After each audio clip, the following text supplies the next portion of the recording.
수 있는 내용들, 게바가 바울로부터의 그 책망을 받는 문제, 이방인으로서 유대인답게 살라고 한다든가 유대인이 이방인처럼 살라고 한다든가 뭔가 기준을 잃어버린 것 같은 이 삶에 대하여 이제 표현하는 내용들이 쭉쭉 나오게 되었습니다. 이제 우리는 이 성경을 읽으면서 우리들이 살아가는 내 현실과 여러분들의 현실에서 이건 그때의 사건이지만 현재 내가 살고 있는 내 삶의 표현 중에서도 이와 비슷한 것들이 많이 지나가는 겁니다. 구태여 아니라고 부인을 한다면 어쩔 수 없지만 그렇지 않다면 인류의 인생들은 다 새 것이 없고 선배들이 경험하고 하나님의 역사 속에 이끌려 갔던 사건들을 그대로 재현한다고 저는 봅니다.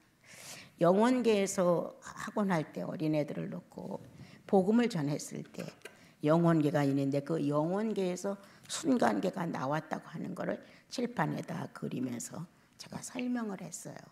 그래서 그 영혼계에서 순간계가 나오면서 그 순간계에서 가장 중심을 이루는 것이 시간이라는 걸 설명을 했어요, 아들한테.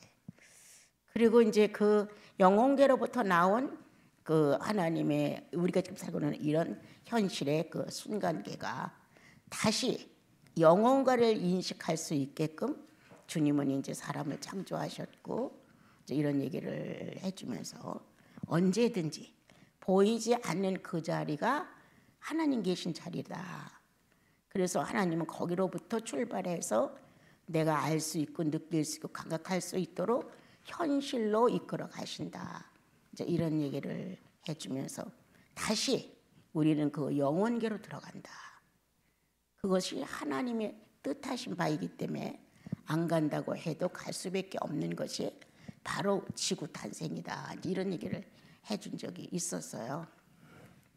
이렇게 성경을 이제 이렇게 보다 보면 우리들의 사건과 너무 비슷한 것들이 많은 건 쉬운 것 같아요. 그래 이렇지 그렇지 이럴 수도 있지. 오늘날도 많이 분파적으로 장로교, 감리교, 침례교 많은 그 교단들이 또는 그 지파들이 저마다 자기들이 주관하는 것을 가지고 그 장로교가 오라, 성결교가 오라, 감리교가 오라 이렇게 이제 옳다라는 주관을 가지고 교파가 있게 되고 또 같은 하나님을 믿지만 천주교와 또 교회가 또 달라요. 이렇게 여러 가지로 뭔가 사입된 섞여 있는 뭔가 순전하지 못한 이러한 내용들이 이 땅에 가득한 것은 어제도 말했듯이 12지파의 특성이 다른 것처럼 하나님을 섬기는 예도 뭔가 각자가 더 특성 있게 붙들은 내용들이 있고 그 하나님은 원체 다양하시니까 그 다양성을 나는 인편이 좋아하고 그 다양성의 한 면을 취하게 되는 거예요. 어느 사람은 은사가 좋다. 예수 믿고 구원받고 성령 받으니까 예언이 임했다고 막 그냥 은사마도 주관하다. 그렇다고 예수님을 버리는 건 아니거든요. 또 어떤 사람들은 말씀이 최고야. 말씀만 읽어야 돼. 말씀대로 살아야 되고 외치지만 말씀대로 못 살아요, 우리는. 그래서 저마다 자기가 주관적으로 믿고 있고 자기 마음에 자기 개성의 특성에 뭔가 구미가 땡기고 맞는다고 합의가 된 것에 대해서는 양보가 안 되는 거예요. 그리고 그게 좋다는 거예요. 그렇게 해야만 된다는 거예요. 그러니까 지금 이 바울 시대에도 할례를 받아야 된다, 안 받아도 된다, 받기도 하고 안 받아도 상관없다. 여러 그 파가 저마다의 주관을 가지고 말을 했습니다. 그리고 진짜 먼저 된 자들이 그래도 유력하다고 복음의 근거를 가지고 있는 먼저 된 하나님의 사람들이 정말 바울처럼 아주 당당하게 자존심을 세워가며 죽을지언정 그리스도라는 이 한 분에 대해서 관계된 것들을 잘 지켰어야 한다. 그리스도라는 분 자체를 부인하는 사람은 적지만 거기에 관계된 그 밖의 문제들에 대하여 우리는 그걸 가지고 많이 다투고 문제를 삼고 그렇습니다. 이런 것처럼 우리가 잘 알고 있는 베드로 같이 수제자, 최고의 위치, 주님에 대해서 모르는 바가 없는 그만큼 월등한 제자도 이렇게 할례자 앞에서, 할례를 못한 사람 앞에서 다 양쪽을 다 놓고 추를 떨었다. 추함을 드러냈어요. 그러므로 3번 부인한 것이 그에게 가장 큰 오점이라고 말하지만, 교회가 서가고 성령의 역사가 있고 구속이 뚜렷하게 이루어지는 교회 시대에 와서 이와 같은 문제를 일으킨 것 또한 수치였다는 겁니다. 3번 부인한 거는 많이들 예화로 들고 말합니다. 또 이제 어떤 분들은 3번 부인했기에 주님이 3번씩이나 너는 나를 사랑하느냐고 확증을 받아내셨다고 말씀들을 하십니다. 뭐 틀리지 않습니다.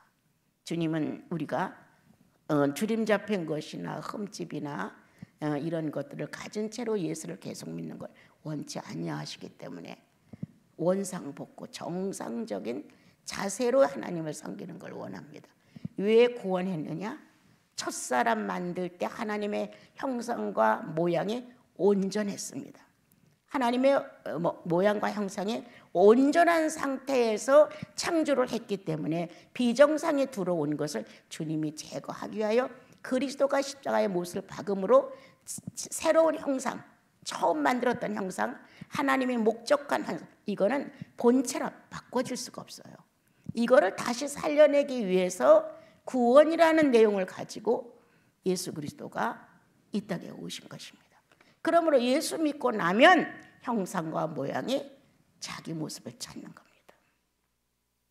이게 예수 믿는 거거든요. 복을 달라서 복을 받으려고 예수 믿는 거 아니고, 병을 고쳐달라고 해서 병이 낫게 하려고 예수를 믿는 게 아니라 하나님의 합의점에서 이루어진 창조의 목적을 다시 살리기 위해서 하나님이 일을 하신 것이에요.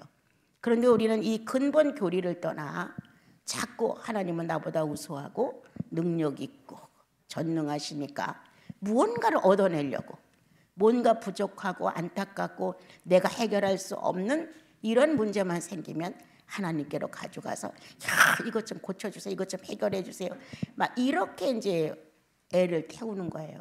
그래서 하나님은 그냥 모든 것을 그렇게 해주는 해결사의 입장에 전지전능이에요. 해결사의 입장에서 전지전능이지 영혼 관계에서 전지전능이 아니에요. 이렇게 이제 우리들이 그리스도를 이제 오해하고 잘못 받아들인 게 너무 많아요. 이게 참 안 바뀌어요. 이 잘못 받아들여진 이 종교의 모습이 너무 안 바뀌는 거예요. 그러니까 100년이 넘는다, 200년이다라는 전통과 역사를 가지고 있어도 정말 그 시대를 한 번쯤 크게 바꿔놓을 수 있는 성인이 안 나오잖아요. 이 성인 나온 시대가 오래됐습니다. 지나가 버렸어요. 거의. 이 공백 기간이 지금 어마어마하게 길어요. 이렇게 하나님을 절대자로 보면서 하나님이 원하는 목적대로 정상적으로 성장해가는 하나님의 사람, 예수님 같은 사람을 이 시대에 거의 없잖아요. 이게 지금 얼마나 오랜 세월이 걸렸는지 몰라요. 이게 영적 기근 시대죠. 예수님 오시기 전에 마카비 시대에 400년이 암흑기라 그래요. 이 암흑기에 주님은 열심히 일하신 거예요. 어떻게 해서라도 하나님이 맞춰놓은 때에 여자의 후손 예수 그리스도를 보내서 이제 이 어둡고 캄캄해진 암흑 같은 이 한 시대를 예수 그리스도로 빛나게 환하게 비출 수 있을까? 이러한 400년의 묵은 것 같은 그 역사는 하나님께서 부지런히 일한 역사예요. 그래서 겉으로 드러나지를 않아요. 성령은 오늘도 우리의 어두운 부분 안에 잠복하시면서 예수님과 같은 체질로 변화되기 위하여 열심히 일하시고 있는 거예요. 그런데 우리는 엉뚱하게 내가 원하는 대로 추구하기 때문에 동력자가 되지 못하죠. 오늘 성경은 이제 우리들에게 좋으신 말씀을 설명해 줍니다. 우리가 20절 같은 경우는 너무 잘하는 것이거든요. 자, 그래서 쭉쭉 내려갈까요? 19절 한번요. 내가 율법으로 말미암아 율법에 대하여 죽었나니 이는 하나님에 대해 살게 함이라. 율법에 대하여 죽었나니 이렇게 바울이 그럼 조금 율법 시대로 한번 가보는 거예요. 율법 시대에는 율법이라는 걸 받아들여야 살 수 있었던 거예요. 유대인에게 율법을 받아들여야 양을 잡아 속죄를 해줘야 하나님이 의롭다는 관점에서 이것이 용서가 됐단 말이에요. 유대인 그리고 유대인 집에서 사들인 사람들, 유대인과 절친한 관계가 있는 사람들, 이런 이제 사람들은 몽땅 다 율법에 의하여 하나님과 관계를 맺었어요. 이러한 상황에서는 율법에 대하여 사는 거예요. 그 당시에는. 그렇지만 예수가 오셔서 어린 양을 대신하여 십자가의 못을 받고 희생당한 것이 표현됨으로 인하여 이제 율법에 대해서는 죽었다. 더 이상의 희생은 필요가 없다라고 정리를 하셨던 거예요. 그런데 율법에 대해서 죽고 나니까 뭐가 살았냐? 하나님에 대해 살았다. 이게 아주 막연한 내용이에요. 구속이 확실하고 뚜렷해도 지식면에서 이거를 이론적으로나 논리적으로 밝혀 들어간다면 해답이 안 나와요. 왜냐? 문자로 우리는 예수를 알지 않는다. 문자로 몰라요. 심령 안에 새겨진 영적 존재로서의 의식이 살아나야 이것을 알지. 교과서 같은 문장을 가지고 아무리 얘기를 해줘도 두뇌는 아마 깨달을 수 있을지 몰라요. 뇌는. 그러나 심령 안에 이루어지지를 않아요. 그런 보편적인 이 땅의 책들과 다를 바가 하나도 없는 거예요. 이제 율법에 대하여 죽은 나, 또다시 율법에 대해 살려고 노력하는 것이 아닌가. 한번 율법에 대하여 죽은 나라는 것을 다시 한번 생각해 보자. 오늘 죄인이라는 단어는 그렇게 썩 좋은 단어는 아닙니다. 그러나 이것을 조금 분해해서 분석한다면 뭐가 죄인이야? 이렇게 하면 사람은 영혼과 혼과 육체가 있다고 하는 사실을 어느 정도 알고 삽니다. 그리고 사람 자체도 영물이라고 말합니다. 그래서 이제 죄인이라는 것은 영이 죄된 걸 말합니다. 영이 죄됐어. 그럼 뭐야? 혼과 육체의 반응으로 산다는 거예요. 그러면 율법은 어디까지냐? 혼과 육체의 한계예요. 그것을 아무리 애쓰고 노력하고 최선을 다하고 몇백 가지의 율법을 지켜도 교육을 받을 수 있다고 한다면 육체와 혼 관계까지예요. 깨달을 수 있다든가 그렇게 알므로 인하여 방법을 조금 알아낸다든가 이런 식이에요.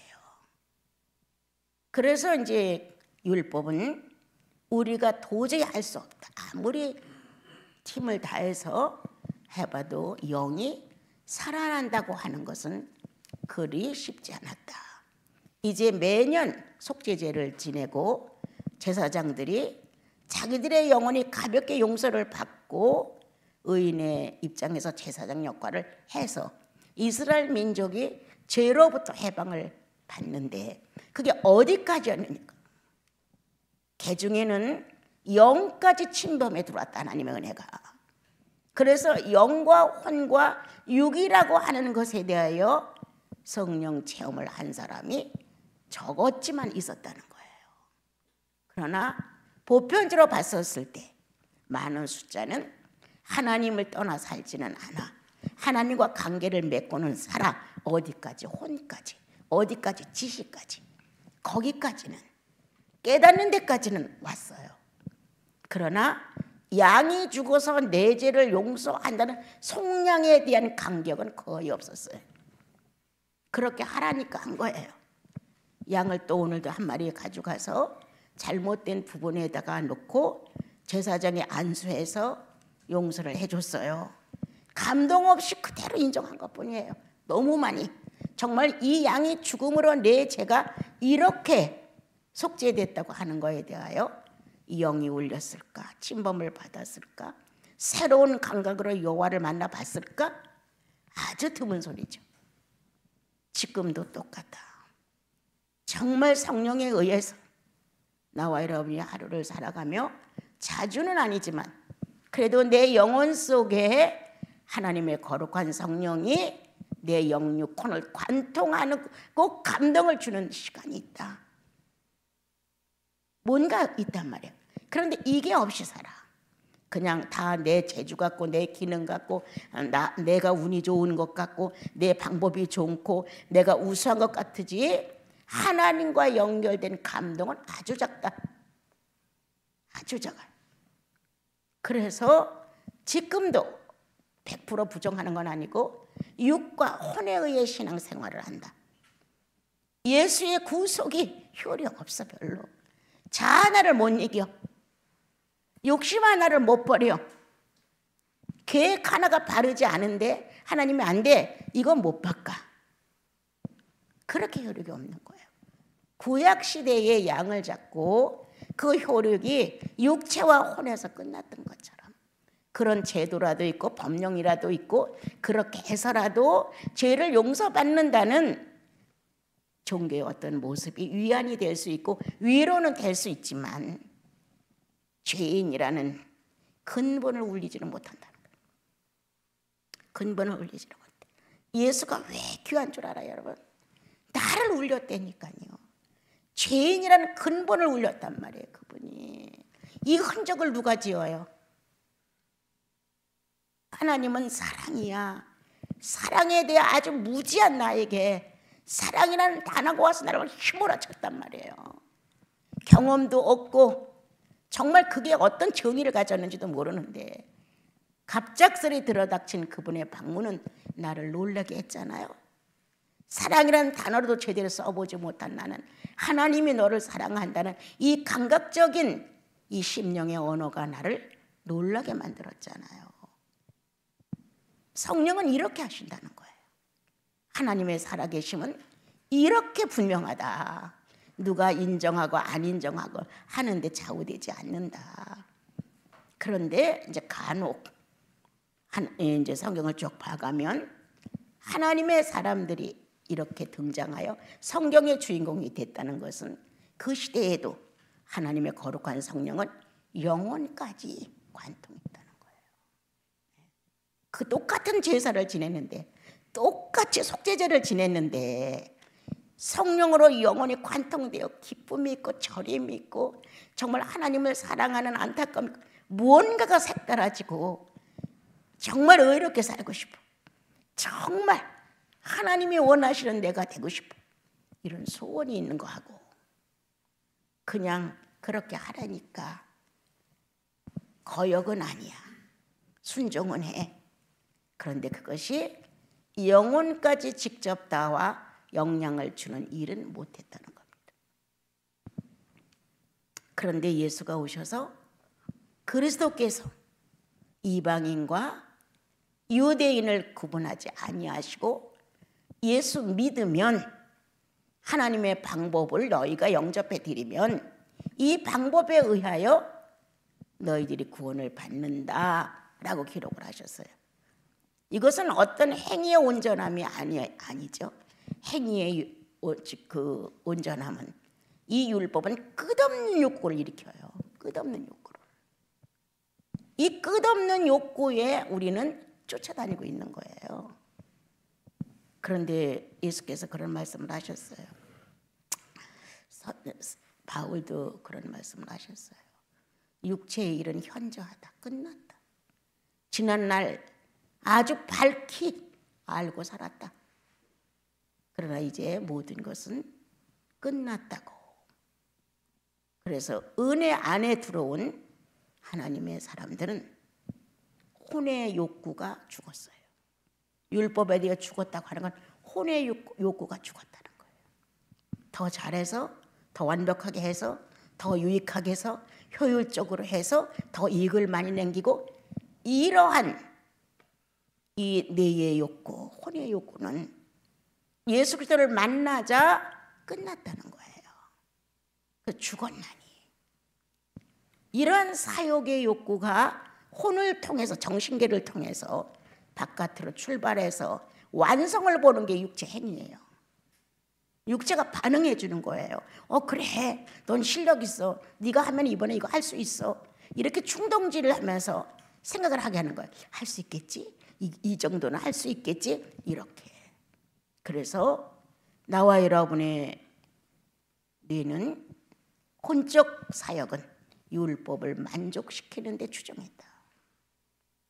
그리고 육체는 그 율법의 욕구를 끊임없이 갈망하는 이 자아의 본능을 현실로 표현해 주었다. 그게 행위다. 이렇게 신앙을 가졌던 게 율법 사회예요. 그래서 오늘 내가 율법에 대해 죽었나니 혼의 작용이 끝났다는 거예요. 내가 언젠가 여러분들에게 강의할 때 정신계도 어마어마한 능력이다. 하나님과 거의 대등하다. 영이라고 말하고 한다면 끝이 없다고 내가 얘기했어요. 정신계도. 그래서 이제 오늘 바울은 뭐가 죽었다고? 사욕이 죽었다고. 욕구가 죽었다고. 발전적이고 추구적이고 뭔가 진보적이고 뭔가 해낼 수 있을 것 같고 라는 가능성에 대한 욕구가 이제 죽었나니. 내가 그리스도와 함께 십자가에 못 박아 죽었나니. 그래서 예수 믿으면 단순해지지 않아요. 여러 가지로 머리 쓰지 않아요. 단순해요. 그게 억지로 될 수 있는 건 아니지만 성령은 그렇게 잡스러운 걸 싫어하시는 분이에요. 간단하게 끝내시는 분이에요. 그래서 이제 율법은 자기 만족을 찾아 사욕으로 채우려고 애를 태웠고 그 사욕의 결과는 육체가 순종해 줬다는 거예요. 그래서 육체는 혼적인 일의 동력자가 되어 주었죠. 그러므로 서슴지 않고 선악과를 따야지라는 생각이 들어오므로 행동이 선악과를 땄죠. 누구와 누가 연합을 했습니까? 누구와 동력을 했습니까? 육체와 혼이었습니다. 성경은 이렇게 기록을 하셨습니다. 사람의 영은 하늘로 올라가고 짐승의 혼은 땅으로 내려간다. 그럼 우리는 결국 짐승적인 반응에 열심히 충실하게 살다가 죽은 거예요. 이와 같은 현실이 계속되므로 하나님의 선한 계획은 어느 때 어느 시에 당신의 방법을 가지고 하나님이 첫 번 하나님의 형상과 모양대로 사람을 만들자라는 합의점이 이루어졌던 그때 여러분 아무것도 모르는 무식한 내가 어느 날 창세기 이 내용을 깨달은 날이 있었어요. 참 들어보지도 못했고 정말 성경에 대해서 내가 무식한 사람 아니에요. 주일날 예배도 보러 가지 못하니까. 그렇게 무식한 내가 하나님의 형상과 모양으로 우리가 사람을 만들자라는 것이 영혼에 딱 들었을 때 뭐가 왔겠어요 여러분? 난 놀랐어요. 세 분의 자유의지가 합의했구나. 나 그거 깨달을 때 눈을 동그랗게 뜨고 깜짝 놀랐어요. 성부와 성자와 성령이 합의했다고. 우리의 모양과 우리의 형상대로 사람을 만들자라고 합의는 어떤 합의였냐? 자유의지의 결정이었다.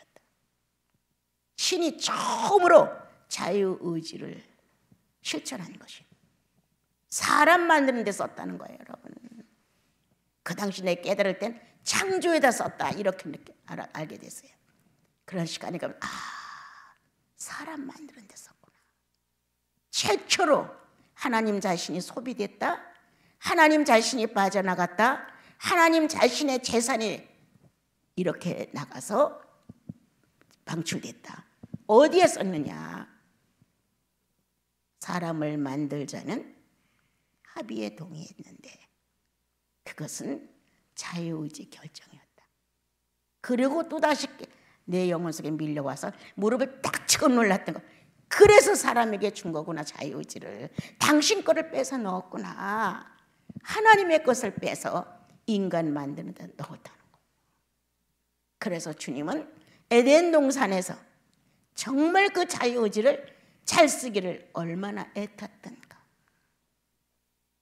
내가 사용한 전지전능한 신적 존재라는 분이 감히 인생들에게 아무리 얘기해줘도 이해할 수 없는 그 하나님이 사람 만드는데 만약 신들이 있다고 합시다. 그 많은 신들 앞에서 자유의지를 결정했다는 거예요. 누구한테? 앞으로 만들어낼 피조물인 사람한테 이거 쓰기를 결정했다는 거예요. 그리고 나에게도 가장 큰 주권을 주었는데 어떤 주권이냐? 자유의지다. 이거를 빼앗겼잖아요, 아담이. 사단에게. 의지를 빼앗겼잖아요. 그러므로 죄인이라고 된 거예요. 영의 능력이 거기서 멈춰버리고 말았잖아요. 그 예수 그리스도가 오셔서 인류가 혼과 육으로 사는 데만 많이 치우쳐 있었죠. 하나님을 더듬어 찾는 자가 아주 극소수였죠. 지금 예수 안 믿는 사람, 교회 나오는 사람, 정말 예수만 믿는 사람, 이렇게 세 종류로 분리해 본다면 극히 적습니다. 온전한 사람, 보통 사람들 중에서도 온전한 생각과 마인드를 가지고 일처리에 나가는 거의 없어요. 사람이 나는 왜 이렇게 없나 하고 고민해 본 적도 있어요. 정말 없어요. 그때도 없었어요. 교회가 지금 몇만 명 이렇게 말해도 정말 예수 그리스도를 통하여 영까지 회복되어요. 그 자유의지가 동참해주는, 동력자가 되어주는 이런 성도들은 몇이나 있을까? 몇이나 있겠어요, 여러분? 아주 드문 소수겠죠? 예수 그리스도를 거듭난 사람은 많아요. 그 뭐 손해 안 보는데 뭐 감정적으로라도 예의하고 받아들일 수 있고 논리적으로 구속에 대하여 설명하면 예수님이 그렇게 죽었다는데 내가 반대할 이유가 뭐가 있어? 받아들이면 손해 없는데 이런 사람들도 있어요. 그런데 의식하지 못해도 그렇게 뛰어나지 못했어도 예수 그리스도의 말씀을 듣는 순간 그리스도가 내 구주라는 그 사실이 명백히 영혼 속으로 들어온 사람들이 있어요. 그래서 이제 하나님에 대하여 난 살고 싶다. 이 바울의 고백이죠. 나 율법에 대니까 죽었다 이제는. 왜 죽었냐? 하나님에 대하여 살고 싶다. 살려고 한다. 이렇게 자기 자신을 뚜렷하게 고백하지요. 그러니까 그 놀라운 신앙의 간증이 베드로를 놓고 말할 수 있었죠. 당신이 유대인으로서 유대인답게 살지 못하면서 어떻게 이방인을 갖다가 유대인답게 살라고 합니까? 이렇게 바른 말 그 앞에 살 수 있는 사람이 있어요? 누가 이렇게 바른 말을 당당하게 하나님처럼 꾸짖을 수가 있습니까, 여러분? 자기보다도 연장자일 수가 있고 예수님을 만났어도 먼저 만났고 실제의 음성으로 교육을 받아서도 베드로가 홀등합니다, 여러분. 그런데 그와 같은 말을 할 수 있다는 것은 얼마만큼 당당하냐요. 얼마만큼. 자, 이러한 복음을 바울이 받아들인 거예요. 복음의 능력은 이렇게 무섭도록 진리를 비켜가는 것을 지적해준다, 조명해준다, 알려준다. 그것은 예수를 버리는 일이라고 말해줄 수 있을 만큼 대단한 거죠, 여러분.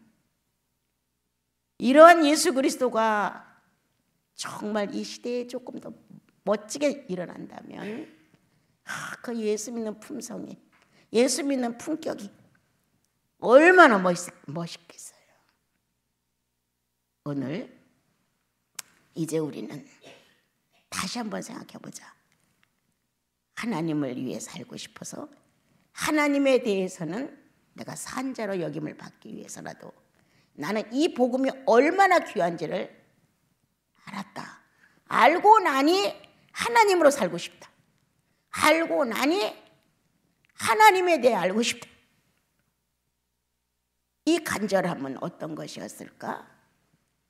우리는 서로 안면을 물어보고 안부를 물어보고 악수를 청하고 서로 포옹을 하고 이것이 친교의 단처럼 하지만 성경에서는 이것과는 거리가 거의 멉니다. 서로의 성령을 인식한다는 뜻이에요. 서로의 성령을. 내가 오늘 상대를 처음 봤다고 합시다. 그런데 그 성령의 움직임을 내가 화답하는 거예요. 상대도 내 속에 성령이 있음을 아는 거예요. 이렇게 성령이 서로를 화답해주는 이 놀라운 것은 어떤 관계성의 알미 아니라는 거예요. 좀 더 깊이 생각해 보세요. 나 그 사람 알아. 나 그 사건 잘 알아. 이거하고 정말 그 사람 알아. 얼마만큼 어디까지. 같은 동일성 있는 마음의 일치를 할 수 있을 만큼. 이렇게 주님은 우리들에게 예수 믿는 거 그렇게 헛하게 믿는 거 아니라고 도무지 설명을 하십니다.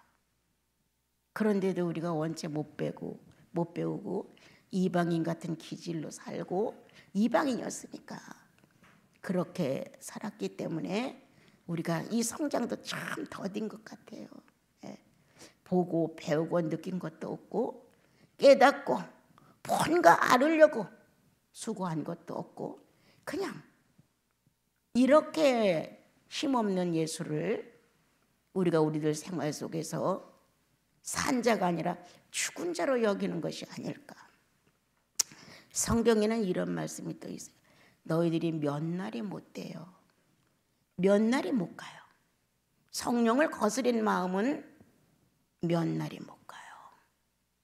끝내 주님은 그 마음 안에서 약동하셔서 아우 내가 주님 앞에 성령을 거스렸구나 라고 알게 한다는 거예요. 생각나게 한다는 거예요. 그런데 그러한 성령의 역사가 우리들 속에서 작동하지 않는다면 우리는 아직도 내가 믿는 예수는 예수께서 가르쳐 주신 진리의 예수가 아닌가 생각하는 마음이 듭니다. 여러분 냉정해요. 여러분들 예수님 만났을 때 잘 믿는다고 했는데 만나고 보니까 하나도 없어. 내 마음에 예수님 만날 마음이 아무것도 없는 거예요. 평소에 열심히 교회 다녔으니까 내 마음에 그때 예수님이 있는 것 같은 거예요. 부푼 가슴도 있었고 깊은 가슴도 있었고 감격되는 가슴도 있었으니까. 그런데 실제로 예수님이 딱 서서 보니까 난 텅 비어 있는 거예요. 자유의지의 선택이 없었다. 의지의 결합이 없었다는 거예요. 누가 감히 너 예수 없어? 이 말 못 해줘요. 그런데 예수님 자신이 말씀하시는 거예요. 내용에 딱 비춰줬을 때 내가 알아요. 나 예수 없습니다. 당신이 십자가의 못을 받고 나를 구원한 건 당신의 입장, 주님의 입장에서 그런 일을 해놓으셨지만, 의롭다고 하셨지만 내 자유의지를 사용하여 내가 성령의 동력자가 되어 하나님의 선한 뜻을 이루지 못했습니다. 이럴 수가 있다는 거예요. 그러면 오늘 바울은 하나님에 대하여 살기를 결정했다 하고 나니 더욱 간절하더라. 율법으로 행위를 온전케 해서 끝없는 욕구를 쫓아가며 가장 의로운 선생, 고급스러운 선생, 가장 지식이 넘치는 선생, 모든 사람이 메시아처럼 부러워할 만큼 지식을 갖춘 선생이 되는 것이 목표였는지도 몰라요. 그런데 거기로부터 돌아선 바울은, 여러분 사나이 가슴이 허탈을 느낀다는 거 생각해 본 적 있어요? 나는 내 자신이 허탈함을 느꼈을 때 그걸 알았어요. 야, 자그마한 것 같고도 벅차서 쩔쩔매는 여자의 감정도 허탈이 찾아왔을 때 이렇게 어려운데, 장부의 마음에, 남자의 사나이 마음에 헛탈이 찾아왔다면 그 얼마나 무서운 것일까? 그래서 방황자가 많이 나오는 것일까? 난 지금도 그 의문이에요. 여러분, 여자가 남자에 비해서 말이 많고 생각이 빠르고 또 생각도 많아서 남자에 비해서 그런 면이 몇 배라고 그래요. 그렇다면 난 허탈감도 난 그럴 거라고 생각하거든요. 그런데 아내들이요, 남편들의 허탈감에 대해 생각해 본 적 있는가? 물어보고 싶어. 나는 내가 내 손을 이렇게 벌려가면서 내가 허탈을 느꼈을 때 주님의 가슴을 더듬으면서, 당신은 얼마만큼 허탈했습니까? 얼마만큼 허탈했습니까? 이 작은 계집아이의 마음이 이토록 허탈해서 쩔쩔매는데 당신은 어떤 허탈하셨습니까? 하고 손을 몇 번이나 이렇게 주님의 가슴을 더듬으며 기도하며 슬픈 여자가 된 적이 있었어요. 내가 허탈을 감지하지 않았더라면, 체험하지 않았더라면 형제들의 허탈을 내가 이해할 수 있었겠어요? 여러분들은 맨날 나보고 형제님들 편이라고 그러는데 형제님 편이 아니야. 예수 편이지. 형제님들만 칭찬하고 형제님들만 위대한 것 같고 이런 식으로 오해하지 마세요. 그거 아니에요. 창조가 그렇게 됐다는 거예요, 여러분. 그의 가슴에 내가 느낄 수 있는 게 5도라면 남자들은 10일 수도가 있다는 거예요. 그런데 그거에 대해서 고민 한번 해보면 내 짝이 갱년기를 맞이했다든가 아니면 어떤 변화가 와서 허탈을 느끼고 이거를 참지 못해 다른 걸 찾아가면서 메꾸려고 시간을 낭비하고 있는 게 아닌가, 한 번 더 생각 좀 해보셔야 돼요. 형제님들도 또한 마찬가지예요. 연약한 아내들이 그렇게 남자들처럼 큰 허탈감은 아니지만 그래도 뭔가 보상 심리가 있어서 나를 좀 대해주지 않나, 이런 마음으로 보기 흉한 언어를 쓸 수가 있어요. 아주 앙트드며 그렇지 않은 것처럼 하며 비유를 대면서 충분히 보상을 요구할 수 있어요.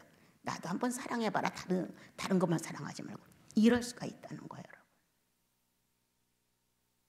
오늘 율법에 대하여 죽은 내가, 여러분이 율법에 대하여 아직도 쩔쩔매고 있는 거예요. 지금 바울은 이제 나는 죽었어. 나는 하나님에 대하여 살려 하오. 살고 나니까 아는 거야. 거듭나고 나니까 비로소 이제 아는 거야. 바울이 만약 자기 가슴에서 허탈을 느꼈다면 어떤 가슴이었을까? 자기의 구주 예수가 나타나 사울아 사울아 네가 나를 왜 핍박하느냐 라는 말을 던졌을 때 그 핍박이라는 단어 속에서 바울은 내가 예수를 핍박했다고 얼마나 허탈증에 시달리는 예수 그리스도를 만나봤을까요? 여러분, 성경은 살아있어요.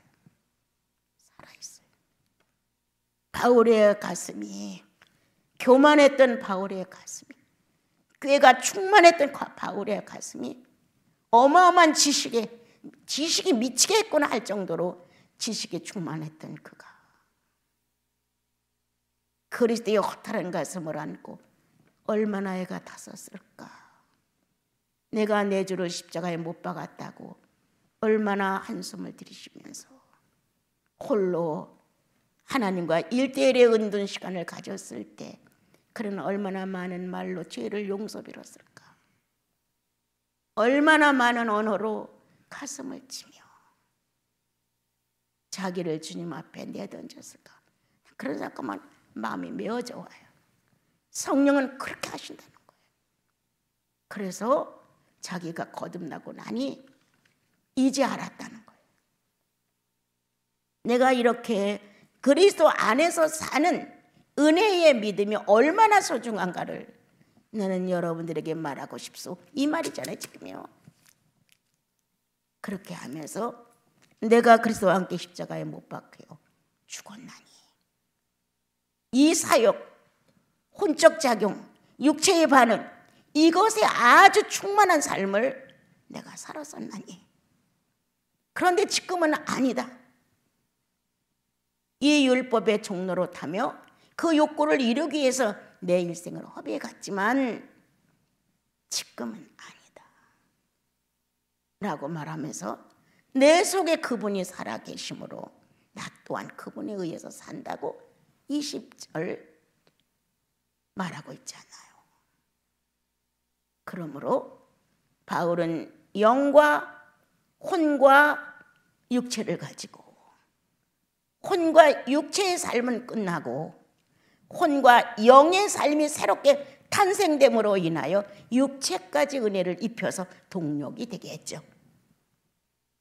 바울의 육체는 혼에 동력했다. 혼은 영에 동력했다. 그럼 이와 같이 무서운 힘이 육체를 정복할 만큼 선악과에 손을 대어서 땄다면 그 놀라운 능력에 사단의 세력을 막을 수 있었다면 어떤 거였냐? 어떤 거였을까요? 자신의 혼적 욕구를 버렸노라. 십자가에 못 박았느니라. 이거에 충동질을 받아서 더 많이 욕심을 채우려던 육체의 반응에 쾌감해 나 이제 끝났노라. 이렇게 자신을 던졌습니다. 여러분. 우리도 제발 좀 그렇게 살았으면 좋겠어요. 조금이라도. 내가 100번 오라.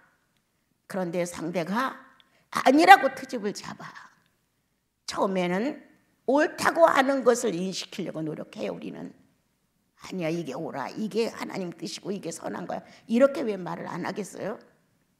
그런데 정작 옳은 건 뭐냐? 그냥 그대로 그를 인정해 주는 거예요. 그리고 내가 나를 내려놓는 거야. 혼을 쉬게 해주는 거예요. 이 혼의 욕구를 채우려고 하지 말고 내려놓는 거예요. 그리고 어디로 가느냐? 나는 은둔한다. 성령 안으로. 여러분 다 세상을 버리는 게 은둔이 아니에요. 이제 나는 더 이상의 혼적 역사에 가담해서 육체의 만족을 따라 살려 하지 않는다. 그래, 나는 은둔한다. 성령 안으로. 성령 안으로 싹 숨는 거예요. 어떻게? 캄캄한 역사가 지나간다. 캄캄한 데서 빛의 있으라 하심에 환히 밝아졌어요. 이 은둔된 시간은 어둠의 시간이에요. 여기선 새로운 하나님의 역사가 꿈틀거리고 있고 그것이 새롭게 진리화돼서 나를 비춰주는 거예요. 자, 영의 능력은, 자유의지를 찾은 영은 혼에 굴복하지 않습니다. 육체와 혼의 요구에 예라고 하지 않습니다. 거듭난 나와 여러분의 영은 성령에 의하여 주도권을 잡힌 나와 여러분은 자유의지를 어디다 주느냐? 성령의 요구에다 줍니다. 혼에다 주지 않습니다. 그러므로 그 놀라운 권세는 영, 육, 혼이라는 하나로 통일시켜줍니다. 어느 날 나와 여러분이 주님과 교제하다 내 혼과 육체가 신선하고 거룩하고 완전하신 성령에 의하여 영과 일치하니 협력을 했습니다. 자유의지로. 오늘도 원하는 것, 아들아, 작은 일 큰 일이 없느니라. 죄도 크다 작다 말하지 않는다. 선한 일도 크다 작다가 아니다. 자유의지로 동력해라. 거듭난 자유의지로 선악과를 따먹고 영에 대하여 어둠을 가져왔던 이 자유의지를 예수께서 살려주심으로 인하여 도로 찾아왔어. 이제 나와 여러분은 작은 것에서부터, 작은 깨알만한 것일지라도 거듭난 내 영과 함께 성령에 의하여 자유의지가 동력자가 되어서 합의된, 그래서 오늘도 아브라함아 라고 부르신다면 영육혼을 하나로 묶은 하나님의 형상과 모양이 일치된 사람이다. 일치된 사람. 이러한 주님의 은혜가 나와 여러분들에게 있습니다. 천박하게 예수 믿지 맙시다. 잘못된 것은 시정하며 고백하며 삽시다. 뭔가 인색하고 타산적인 것은 조금 바꾸어서 후하고 용납하고 주며 살아가 봅시다. 이 세상에 그 어떤 것에 마음 쓰지 말고 그냥 보통 사람들이 사는데 조금 맞춰 살고, 우리들의 영의 활동은 자유의지를 100% 살려서 살아있는 동안 비었던 공간을 채워드립시다. 언어 한마디라도, 시선 하나라도, 들음에 대한 청각도 은둔시킵시다. 더 들으려고 하지 말고, 더 말하려고 하지 말고, 더 뭔가 보려고 하지 말고, 이런 것들을 조금씩 안정시켜서 할례를 받게 하는 것은 나와 여러분을 거룩한 자로 구별하여 있는 것입니다. 우리 다시 한번 20절 읽어요. 이게 지금 다 내용이 여기 들어있어요. 내가 그리스도와 함께 십자가에 못 박혔나니 그런즉 이제는 내가 사는 것이 아니요 오직 내 안에 그리스도께서 사신 것이라. 그리스도가 뭘 살았어요? 자유의지 되찾음이에요. 빼앗긴 내 자유의지를 그분이 찾아다 주었다는 거예요. 그래서 지금 살고 계신 거예요. 우리는 뭘로? 그분의 자유의지로 우리는 사는 거예요. 사신 것이라. 그리고 뭐라고 되어 있어요? 그것은 나를 사랑하사 나를 위하여 자기 자신을 버리신 하나님의 아들을 믿는 믿음 안에서 사는 것이라. 예. 어떤 속죄양을 지내는 것보다 속건제, 번제, 소제, 화목제, 이와 같은 제사를 끊임없이 지냈던 그 시대가 이제 끝나고 예수 한 번으로 제사는 끝났다. 그리고 영의 어둠, 영의 흐림, 혼미, 이 상태는 벗겨졌다. 예수께서 예수님의 것으로 나와 여러분을 거듭나게 함으로 새 영으로 회복되었다. 또 다른 말로 회개하였다. 더 다른 말로 부활이다. 다른 말로 영생 안에 다 들어있다. 영생 안에 이미 창조가 들어있었고 그 창조 범위 안에 사망도 있고 부활도 있는데 이 사망이라는 건 하나님이 창조한 것은 아닙니다. 그래서 난 사망을 거의 뺍니다.